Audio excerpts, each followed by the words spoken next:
G'day folks. For this afternoon's little equipment autopsy, we have a Toyota Celica automatic transmission. This is off a early 90s, like 1991 Celica with a 3SGE engine. This came with the 3SGE that I've previously autopsied. Haven't been able to get rid of it, so it's going to get torn down for autopsy. Well, it still works, it's just not really that desirable. Everyone wants manuals. So yeah, let's take this thing apart, see how it ticks. This is front wheel drive. You've got a differential, transmission, it's all in one, transverse mounted rather than north-south, like or longitudinal mount. Yeah, so this is basically towards the back of the car. You've got drive axles coming off the diff casing to the front wheels, and that's it. There's no rear wheel drive casing. The all-wheel drive model probably has a different casing coming off here with a right angle drive going to the back. I don't know if this casing is the exact one, but I imagine it's the same sort of thing, just instead of having this mount and heat sunk diff casing, it's actually got a like a right angle drive diff casing coming off it. So I'm going to charge this camera battery up now that I've found my charger, and strip all this stuff off in the meantime. We'll get rid of these cooler hoses. It's a selector switch, or probably indicator switch to indicate what gear it's in, reverse switch. There's something else down there. I'm just going to strip it down and get rid of the excess crap off the outside and remove the oil pump housing while the camera charges anyway. Strip the engine mount off, start breaking the diff casing apart. I have drained it pretty thoroughly, but there's going to be fluid through it. And I also have the torque converter to cut open as well. I need to drill a hole in that and drain the fluid out. I'm going to drill a hole about here, drain the fluid out of it, and then machine the weld off on the big turret lathe. That, or do it the cheap easy way and get the grinder out. Alrighty, well, I've got the accessories and other bits off it, and the gear or differential case open, and you can clearly see how the differential works. It's a very good example. You've got there's your main drive gear in the back, down in here, driving the crown wheel, which in this case is just like a helical cut gear. There's no it's not like a normal differential where you've got the angular pinion and crown wheel, obviously like a right angle drive. This one here is just driven directly off a lay shaft in the transmission. There's the little spider gears. Your axle shafts slot into them. Each one of those has splines inside it, so your axles slot into these two spider gears, left and right. And as this rotates, the spider gears deliver power to the axle shafts, but they also allow differential in shaft speed. So as you're turning the wheel and making a turn, the inside wheel is going to be rotating at a lower speed than the outside wheel, and that's what the differential does. It allows that little bit of extra slip so that you don't smoke your tyres up or twist axle ends off, you don't break your axles, things like that. Lots of horrible things happen when you well, run a locked diff. You can weld these up for racing and things like that. Dirt racing, a lot of guys will wedge steel blocks in here and then weld the whole lot up. They call that the SIG locker, the SIG welder locker. Not good for street. You just scream tyres, you break axles. You're better off with a limited slip diff. But as you can see, that's the diff center. That's the speedometer drive output, running off that little plastic worm gear there. And that is the actual differential. I'll take it out, I'll take it apart. You've got a bearing cap here retaining that side bearing, and a big retaining flange on here. So once that comes out, this will be allowed to drift that way. That comes out, and the whole diff center will come out in one piece. Pretty good. then we'll work on removing the guts of the gearbox itself. I'm sort of going backwards here. I'm going from output side to input side, but it doesn't matter. This is only a preliminary teardown. I'm not going to do anything too detailed. I'll just show you what's in it and what I know about how it works, and that's why you love it. Alrighty, there we go. That's the diff center. Remove the retainer, which just popped out with no effort, and remove the bearing cap that holds this tapered roller bearing shell in place, and good to go. There's certainly a lot of black residue in there. This thing's seen some pretty heavy use, but it's all there. What were you? Koyo bearings, high cap, Japan. Decent quality bearings. Not anymore, but they're well worn, but they're all still intact. It was serviceable.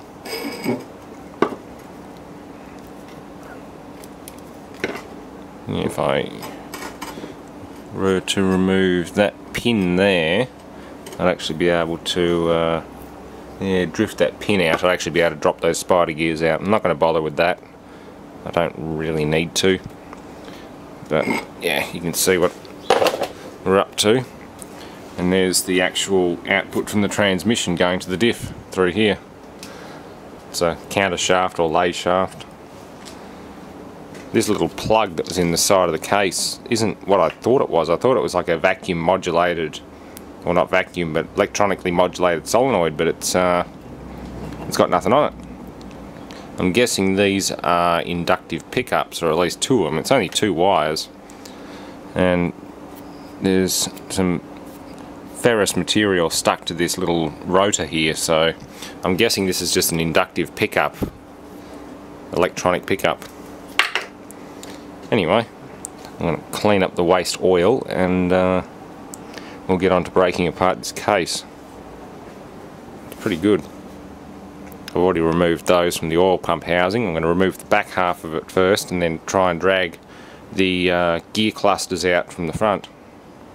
Alrighty, I've got the rear housing off, and it looks like it reminds me of the manual transmissions Toyota put out at the time, which were basically 5th gear was bolted on the back of it. This looks like 4th gear's bolted on the back. It's part of the rear housing. You've got a complete set in here, clutch pack.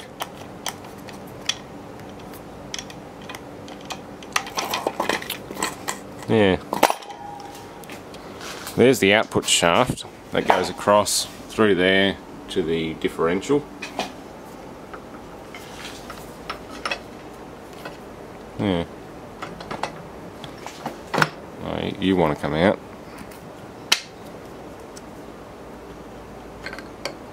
There's an alignment ring, a spacer or something like that. It does sort of look like this back casing is an afterthought, much like the 5-speed in my RAV4s. They got this sheet metal bulge on the back with the 5th gear completely isolated from the rest of the transmission, apart from a few oil passages and a control linkage. And yeah, that's like the main output shaft. Yep. Look at that. So we've got what I can only imagine is final drive, final output.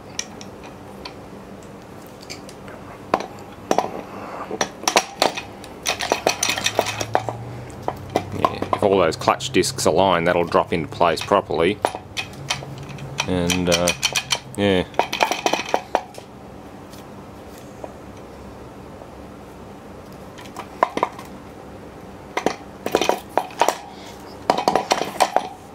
And again, what's in there? There's planetary gears. You can see inside the centre there's 4 planetary gears that engage that sun gear in the middle. Some wear shims. Oh, there's a dog clutch in there too. Okay, that's where the dog clutch is, the one-way clutch. That's what that little gadget is in there, that inside the brass housing. Yeah, front wheel drive autos are alien to me. Regular autos are complicated enough as it is. Let's see if we can pull him out. There's a pressure plate.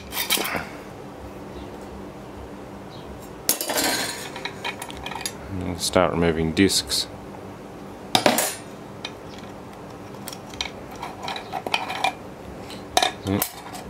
Pressure discs. There's some clutch discs, wear plates. Actually pretty good. They've still got markings on them too. Somebody probably spent a bit of time rebuilding this auto. Mind you, this isn't. I doubt this is first gear. This will be probably fourth, being bolted right on the back. So I wouldn't expect to see excessive wear on fourth gear.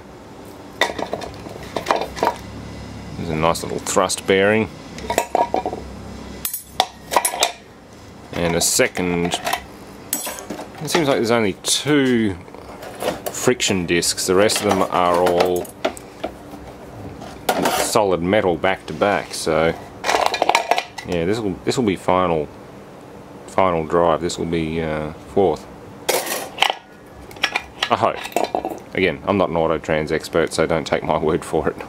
By no means. Oh wait, there are discs actually in here too. So there's inner and outer clutch discs.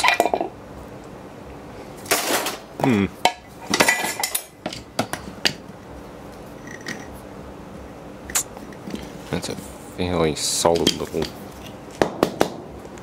He's not gonna fall apart in a hurry. Ah, I've got to remove that collar. It's a threaded collar, so the bearing and everything should come off that way. Everything else seems to be. Oh no, there's a retainer. I'll have a look at that if I get time. There we go. That spins independently now. That's the output shaft. So you got gear reduction, transmission, output shaft, straight to the differential. Differential puts power to the wheels. Obviously differentiates based on its name and designation. It wouldn't be a differential if it didn't differentiate. And these are in here are probably first, second and third. So I'm going to go in from the front, drag those assemblies out. Although, no, that's not actually a removable piece. That's the back of the casting, so everything else has to come out the front. Not too hard. Certainly a hell of a lot of bits. You get your money's worth when you pay a few grand for that extra Autotrans option. Okay, that's better. I think I was saying dog clutch before, but that's actually a Sprag clutch. It only allows rotation in one direction, otherwise it locks up and spins the cluster the other way. So yeah, that should be a Sprag clutch. And I've also removed this assembly here, and you can see the planetary gear set inside it.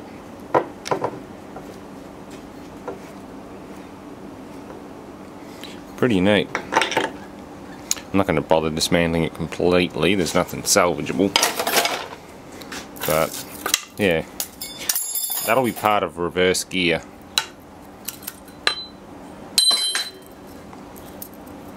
Yeah, when you hit reverse, the Sprag clutch locks up and the transmission starts rotating backwards, depending on where the hydraulic fluid's going, of course. I have no idea how the valve bodies on these work, so just don't ask me how that works. But either way, I'm just going to strip this thing down and get it out of here, because I'm going to load the trailer up with scrap that's been sitting around for way too long. And I can't bring myself to throw this out without taking it apart, so you know what has to be done. Let's keep taking it apart. Okay, well, I can't drag the guts of it out because it's a band type system. I've tried releasing that band, but it is not letting go of that drum. So I'm going to have to drop the valve body first and undo the bands. But we've got the fluid pressure pump out, the hydraulic fluid pump, which is basically the heart of the unit. It pumps its vital fluids. It's a decent size too. This thing's a pretty good displacement for a little 4-cylinder car. But yeah, that's the main fluid pump. You've got passages in and out, and that's about it. Yeah, your drive dog from the torque converter goes in here, so this fluid pump's always doing the same speed as the engine. The input shaft changes, but this is, yeah, sorry, the input shaft and the drive dog should always be doing the same speed. Actually no, sorry, input shaft changes, that's always doing engine RPM, that's always stationary. That's actually fixed to the housing, so that doesn't move at all, as you'll see in the torque converter when I open it up. That's the fluid pump, that's doing engine RPM, and that will change based on what you're doing and what gear it's in. But you can't get it out because the bands have locked onto the drums. So yeah, that's my take on it anyway.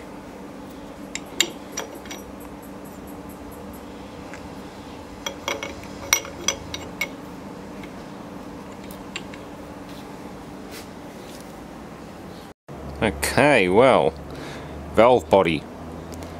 We've got the main control valve here, which seems to have a shaft going all the way across the transmission. That's the selector, if I'm careful. Nah, it's a bit hard from here. But yeah, that little rack there, or sawtooth, selects the gear position. There's obviously a shaft going all the way through to the other side where the selector and your position indicator live. That's a main hydraulics valve, and then you've got the valve body, which seems to be partially electronically controlled. There's two solenoids on here. That was probably fluid pumping or filtration, or accumulators actually, not too sure. Again, the valving side of the auto trans is still completely alien to me, so don't expect a detailed explanation on it. All I know is there's a hell of a lot of work that goes into building these things. You can see why the dealer charges you $2,000–3,000 extra for a auto on a new car. There's a lot of work. Sadly, the manual transmission's going the way of the dinosaur though. More and more new cars come out with autos. Standard. Anyway, I'm going to start stripping this down and get it out of here. I want to release those bands and gut this thing before it gets too late. Okay, well, we've got the valve body out. It's a fairly complicated piece of equipment. Lots of passageways and pistons. Sort of like this one. This is the main control piston for your forward, reverse, etc. And yeah, it relies on these little parts of the piston to shut off and allow flow through to certain areas. It's a control valve that covered these little, I guess, in their pressure regulators or something like that.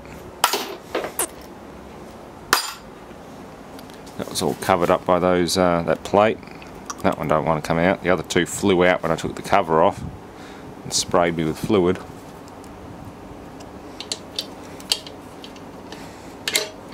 Yeah, there's the selector lever. There's the park brake. As you can see, there's a pole here. When I rotate that, you can see there's little dog teeth on it.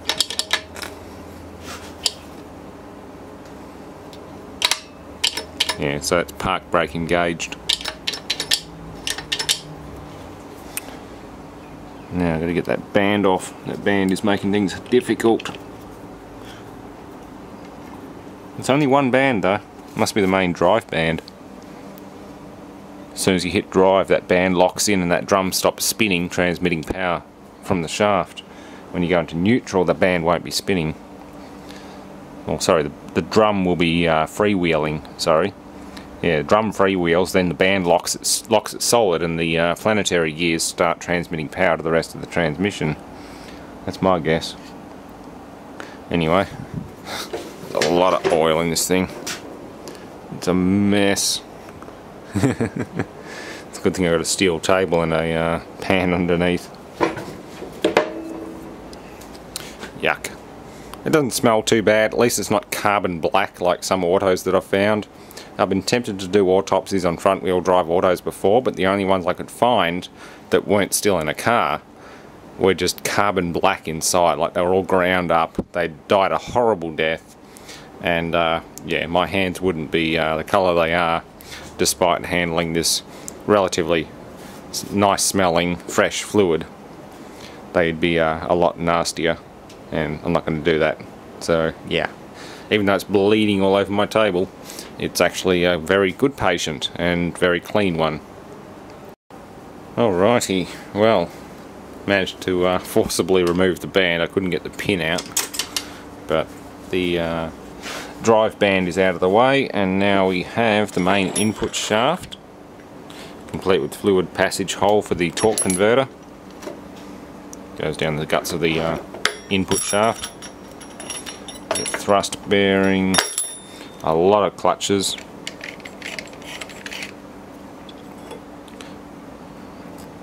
That goes on there, the planetary gear set.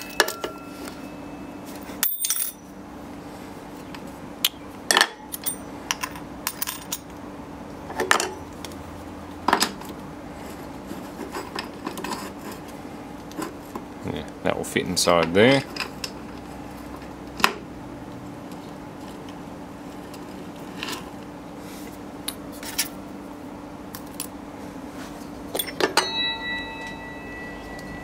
Another set.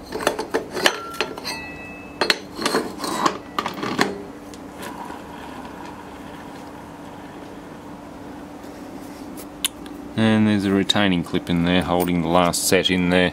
It's another one of these. I'm going to break these down and pop the clips out and just lay them out so you can see how many clutch discs and packs there are in these transmissions. They might be small, but they jam the crap in here so damn well. Very effective. Yeah.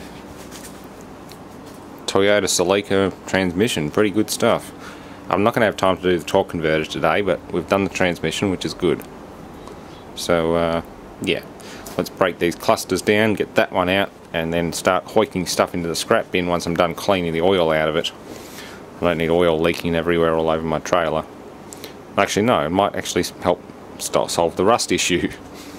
My trailer does have a rust issue thanks to that photofilm developer that I stripped down.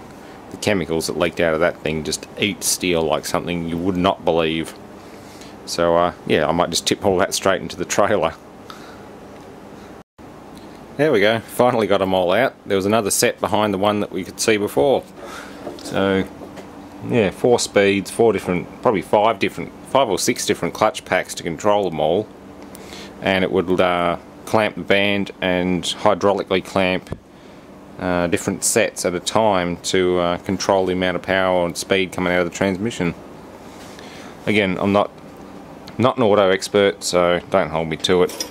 I can tell you the discs themselves are still in pretty good condition.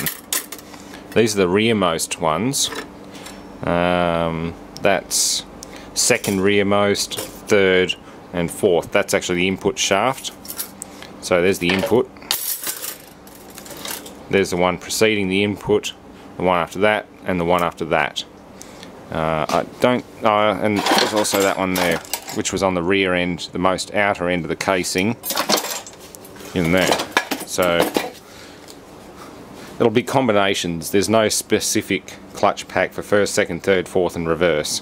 It'll use combinations of rotating packs and planetary gear sets to create the drive reduction. It's a nice bit of kit. Shame to dismantle it, but hey, it's better than throwing it in the scrap bin hole. At least we get to see what's inside.